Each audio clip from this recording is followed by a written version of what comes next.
다니엘 6장 1절에서 10절까지 저와 한 절씩 교독하시겠습니다. 다리오가 자기의 뜻대로 고관 120명을 세워 전국을 통치하게 하고 또 그들 위에 총이 셋을 두었으니 다니엘이 그 중에 하나이라. 이는 고관들로 총리에게 자기의 직무를 보고하게 하여 왕에게 손해가 없게 하려 함이었더라. 다니엘은 마음이 민첩하여 총리들과 고관들 위에 뛰어나므로 왕이 그를 세워 전국을 다스리게 하고자 한지라. 이에 총리들과 고관들이 국사에 대하여 다니엘을 조건할 근거를 찾지 못하였으나 아무 근거 아무 허물도 찾지 못하였으니 이는 그가 충성되어 아무 그릇됨도 없고 아무 허물도 없음이었더라. 그들이 이르되 이 다니엘은 그 하나님의 율법에서 근거를 찾지 못하면 그를 고발할 수 없으리라 하고 이에 총리들과 고관들이 모여 왕에게 나아가서 그에게 말하되 다리오 왕이여 만수무가 하옵소서. 나라의 모든 총리와 지사와 총독과 법관과 관원이 의논하고 왕에게 한 법률을 세우며 한 금령을 정하실 것을 구하나이다. 왕이여 그것은 곧 이제부터 30일 동안에 누구든지 왕 외에 어떤 신에게나 사람에게 무엇을 구하면 사자굴에 던져 넣기로 한 것이니이다. 그런즉 왕이여 원하건대 금령을 세우시고 그 주소에 왕의 도장을 찍어 메대와 가사에 붙이지 아니하는 규례를 따라 그것을 다시 붙이지 못하게 하옵소서 하매 이에 다리오 왕이 주소에 왕의 도장을 찍어 금령을 내니라. 다니엘이 이 주소에 왕의 도장이 찍힌 것을 알고도 자기 집에 돌아가서는 윗방에 올라가 예루살렘으로 향한 창문을 열고 전에 하던 대로 하루 3번씩 무릎을 꿇고 기도하며 그의 하나님께 감사하였더라. 네. 하나님의 은혜가 오늘 여기 나오신 모든 성도님과 가정 위에 충만히 임하시기를 원합니다.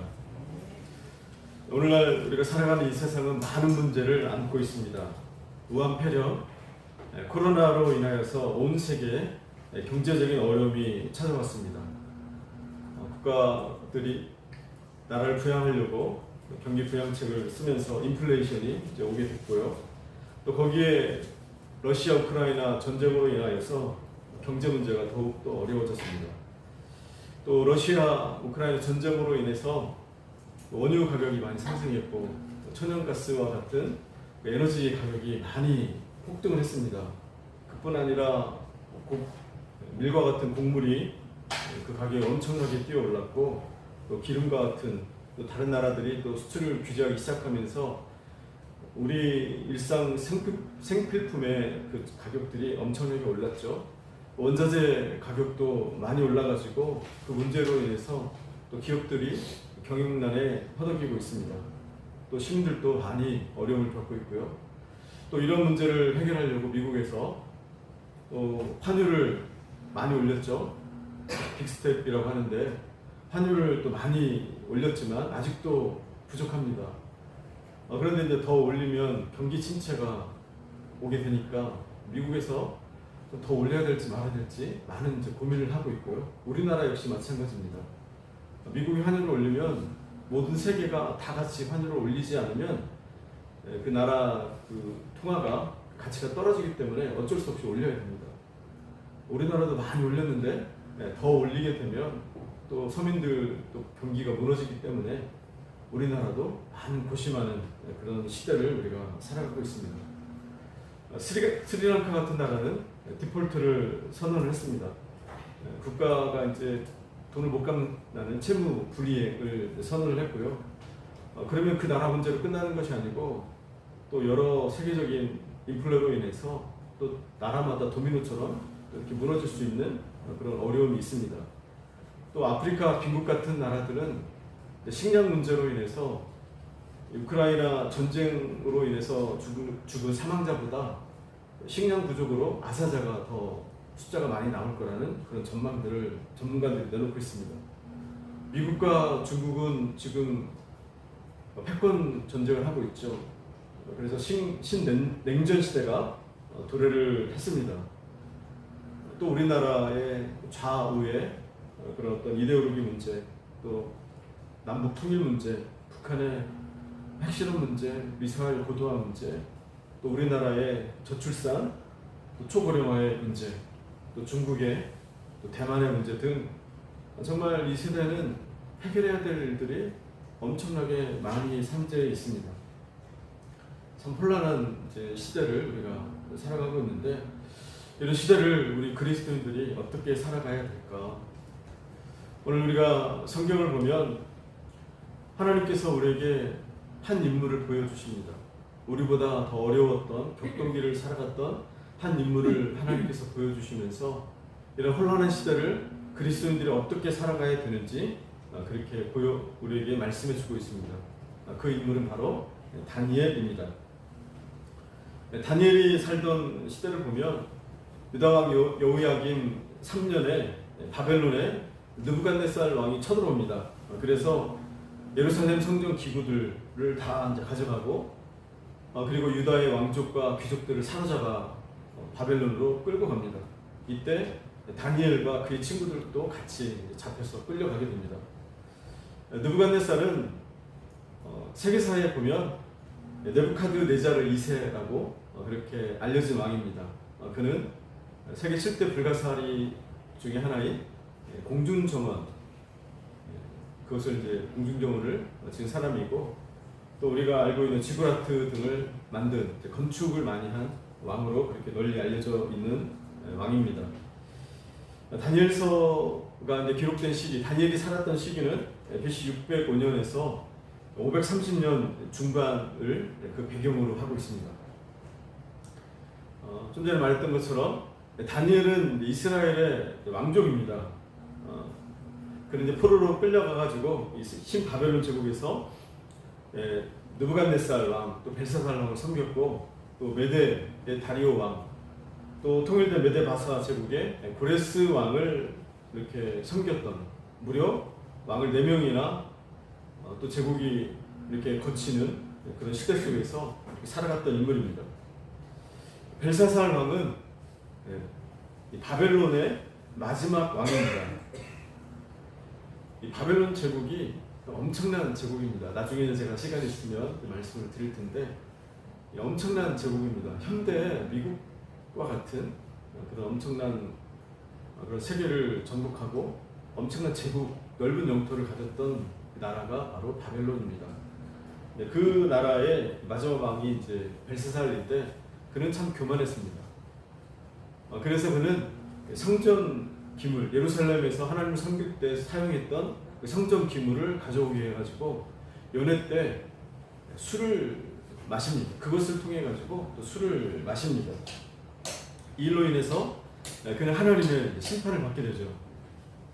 그래서 성전 잔으로 술을 마신 그날 메대 사람 다리오가 이제 바벨론 무너지고 이제 메대의 새로운 왕이 되게 됩니다.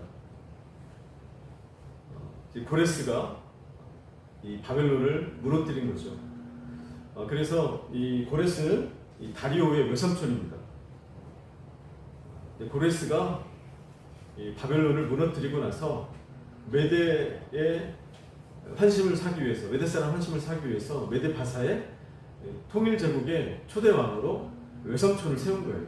다리오 왕을 세웠습니다.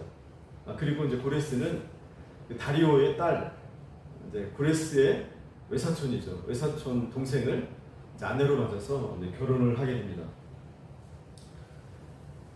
이와 같이 다니엘이 살던 시대는요, 격동기입니다. 바벨론이 멸망하고 또 메데라는 나라가 이제 바벨론을 다스리게 되고, 또 메데 바사가 2년 후에 이제 다리오가 죽고, 또 고레스가 이제 통일 왕국으로, 메데 바사의 통일 왕국으로 그 왕으로서 이렇게 집권하는 그런 정말 정치적인 격동기를 살았던 인물이 바로 다니엘입니다. 그런 나라가 멸망당하는 그런 것들도 다 경험했고 봤던 인물입니다.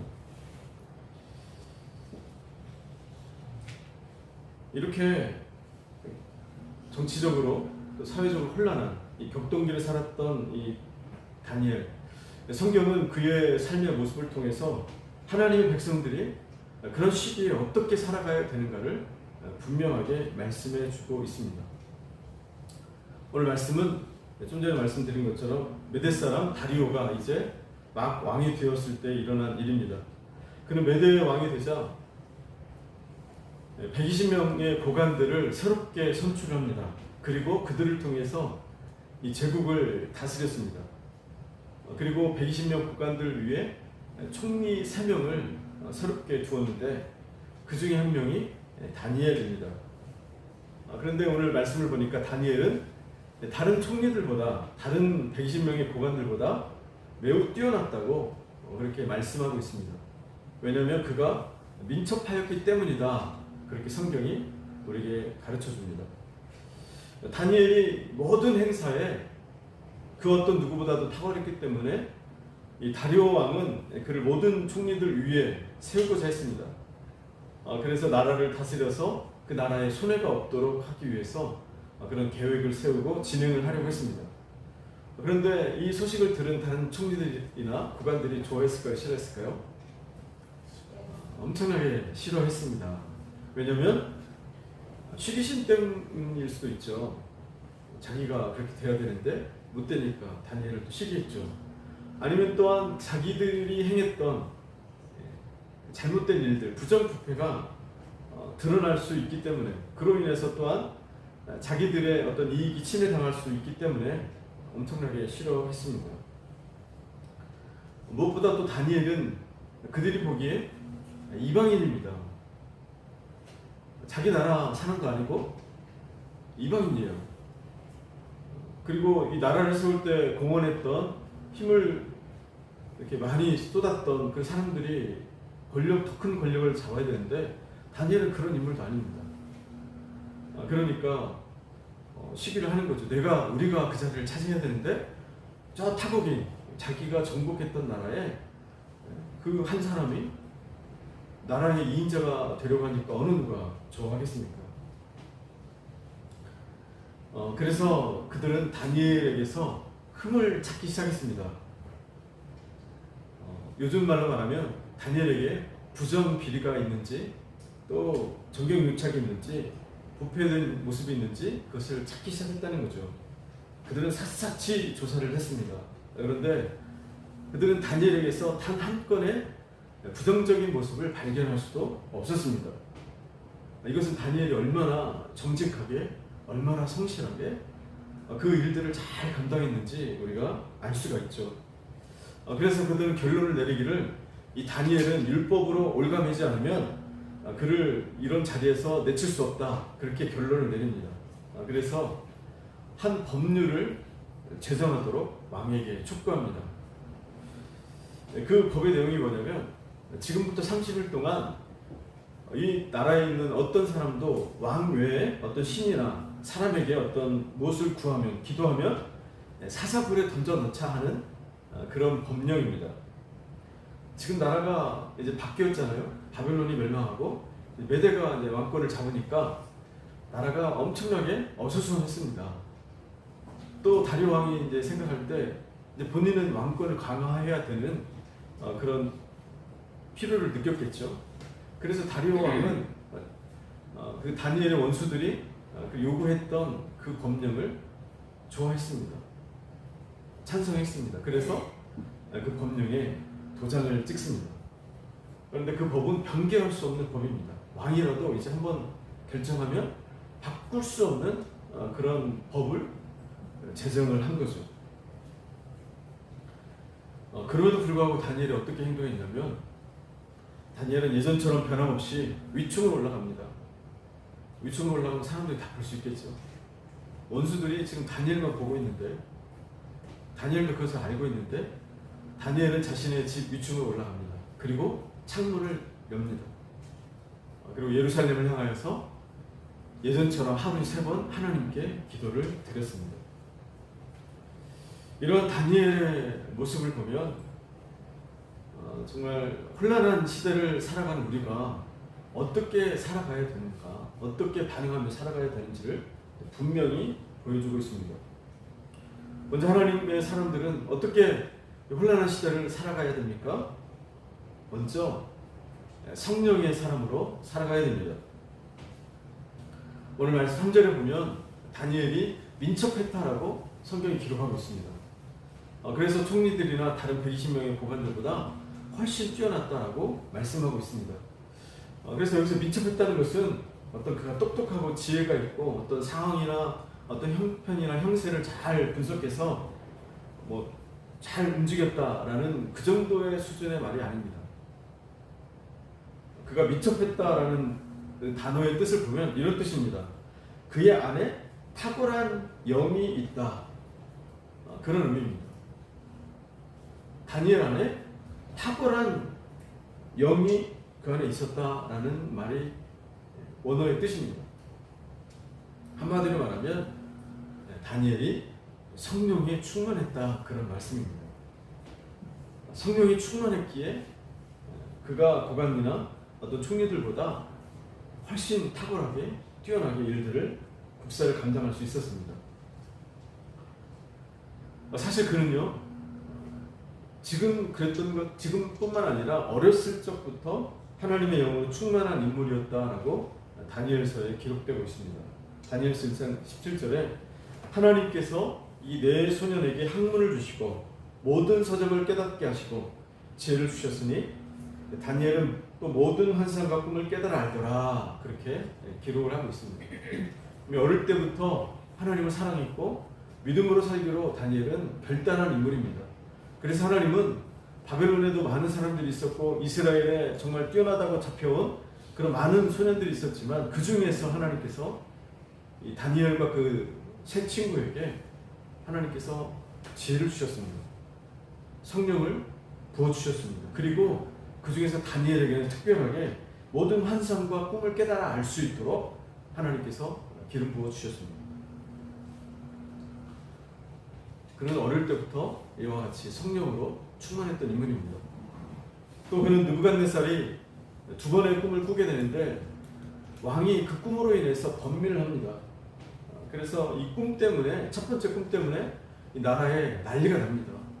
왕이 번민해서 술사들을 부릅니다. 그리고 그 꿈을 해석해내라고 이야기를 하는데 이 술사들이 먼저 꿈을 알려주면 꿈을 해석해드리겠다고 그렇게 이야기합니다.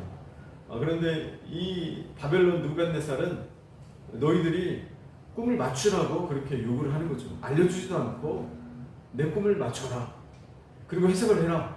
그렇지 않으면 너희를 다 잡아 죽일 것이다. 이렇게 엄포를 놨습니다. 참 느부갓네살이 폭군이었던 것 같아요. 이런 말도 안 되는 요구를 하는 것을 보면 일반적인 사람은 아니었던 것 같아요. 이런 이제 상황 속에서 다니엘이 또 지혜롭게 대답을 하고 또 다니엘이 기도를 하면서 하나님께서 그 다니엘에게 느부갓네살의 꿈을 보여주십니다. 그래서 하나님의 영으로 다니엘은 그 꿈이 의미하는 말을 정확하게 해석을 해줍니다. 또 다른 꿈도 꾸었는데 그 꿈도 다니엘이 정확하게 해석을 해주죠. 또 다니엘 5장에 보면 이제 느부갓네살 아들 벨사살이 교만했습니다. 그래서 성전 기구로 술을 마십니다.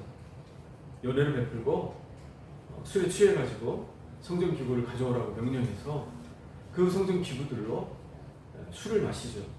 그런데 그때 석회벽에 손가락들이 나타나서 글자를 썼습니다. 그런데 그 어느 누구도 이 글자를 해석할 수 있는 사람이 한 명도 없었습니다.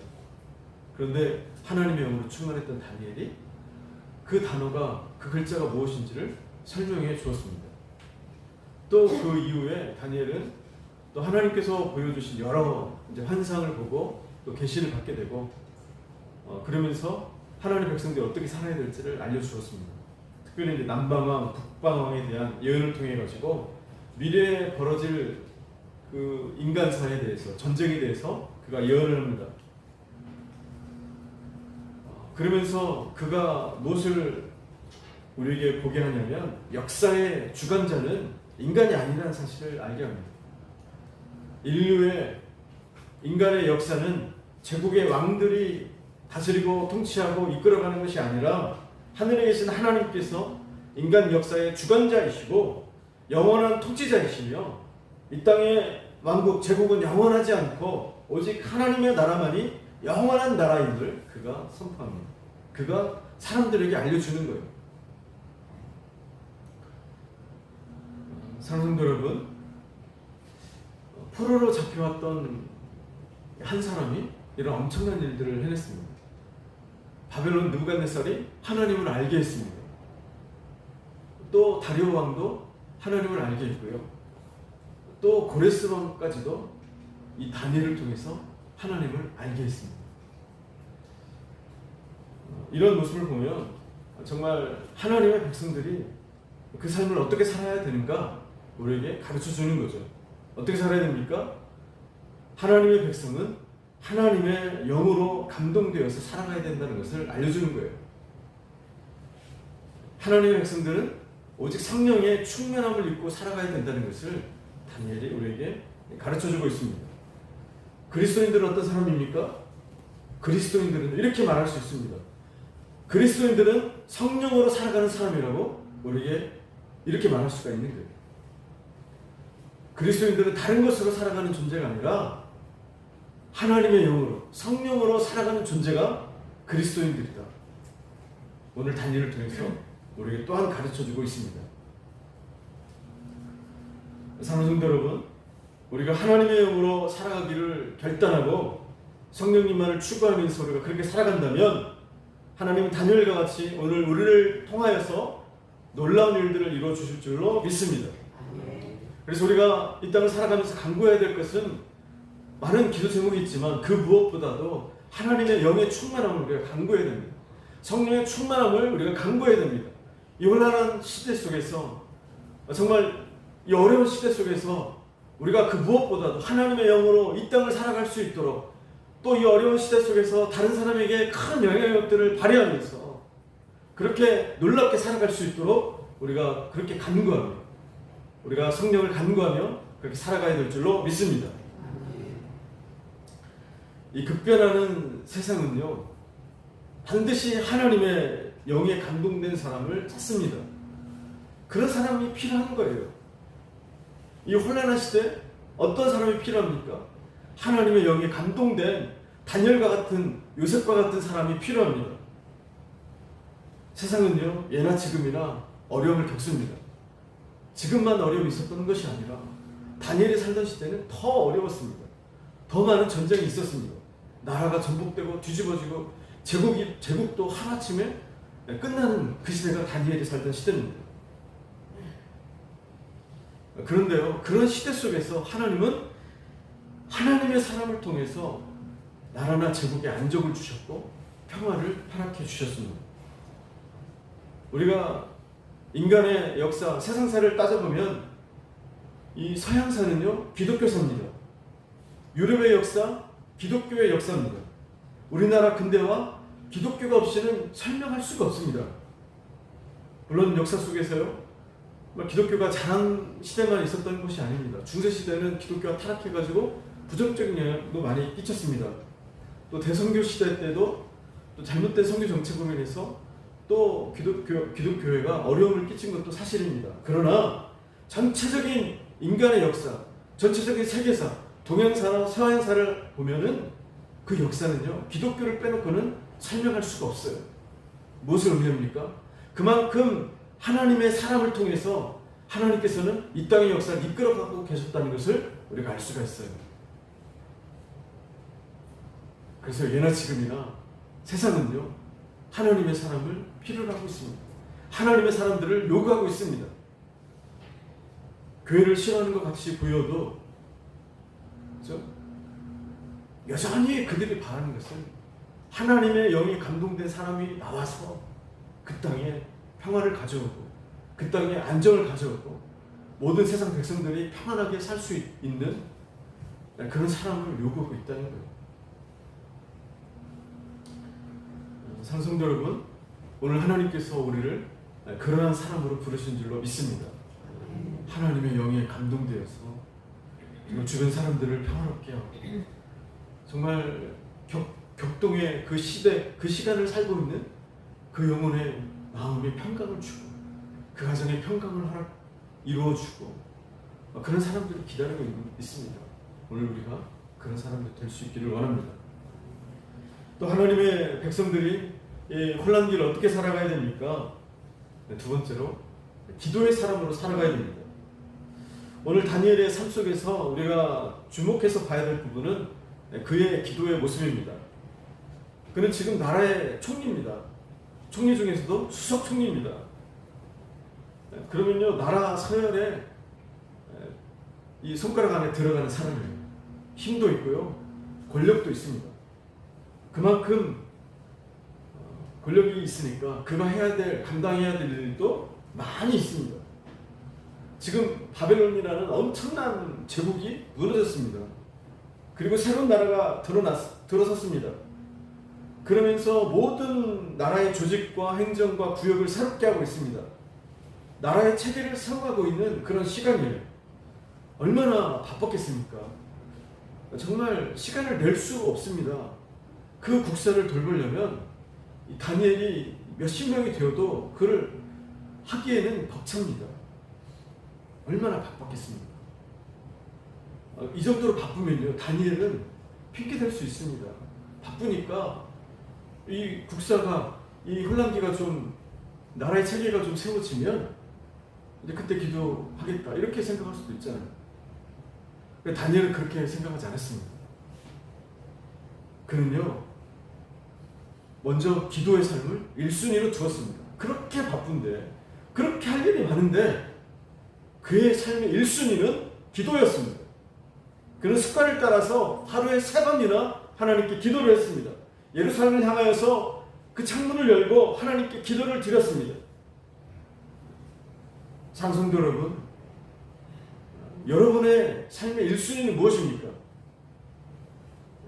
삶의 많은 시간들 속에서 무엇을 가장 중요하게 여기면서 오늘 하루하루를 살아가고 있습니까? 다니엘이요, 하루 3번씩 기도하는 일을 삶에서 가장 중요하게 여겼다는 것을요, 우리는 한 사건을 통해서 알 수가 있습니다. 10절입니다. 다니엘이 이 주소에 왕의 도장이 찍힌 것을 알고도 자기 집에 돌아가서는 윗방에 올라가 예루살렘으로 향한 창문을 열고 전에 하던 대로 하루 3번씩 무릎을 꿇고 기도하며 그의 하나님께 감사하였더라.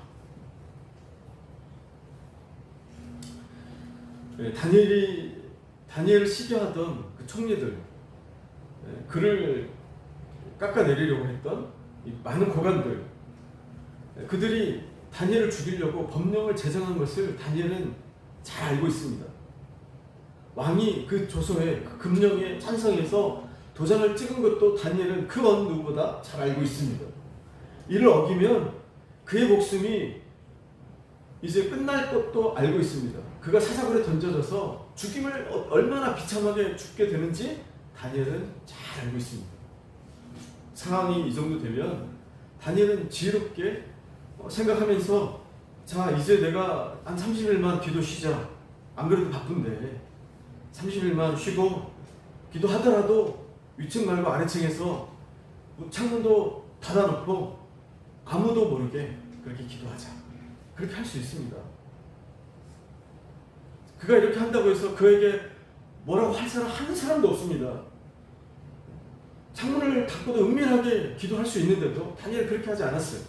그는 생명을 걸고 위층으로 올라와서 창문을 활짝 열고 사람들이 볼 수 있도록 예루살렘을 향하여서 예전에 하던 대로 무릎을 꿇고 하나님께 기도하며 여전히 오늘 또 그렇게 그런 삶을 살아갔습니다. 왜 그가 이렇게 하루에 3번씩이나 기도를 했을까요? 왜냐하면 그는 자신의 목숨보다 기도하는 삶이 더 중요하다고 여겼기 때문입니다. 그의 삶의 1순위는 기도였습니다. 그의 삶의 1순위는 나라의 수석 총리가 아니었습니다.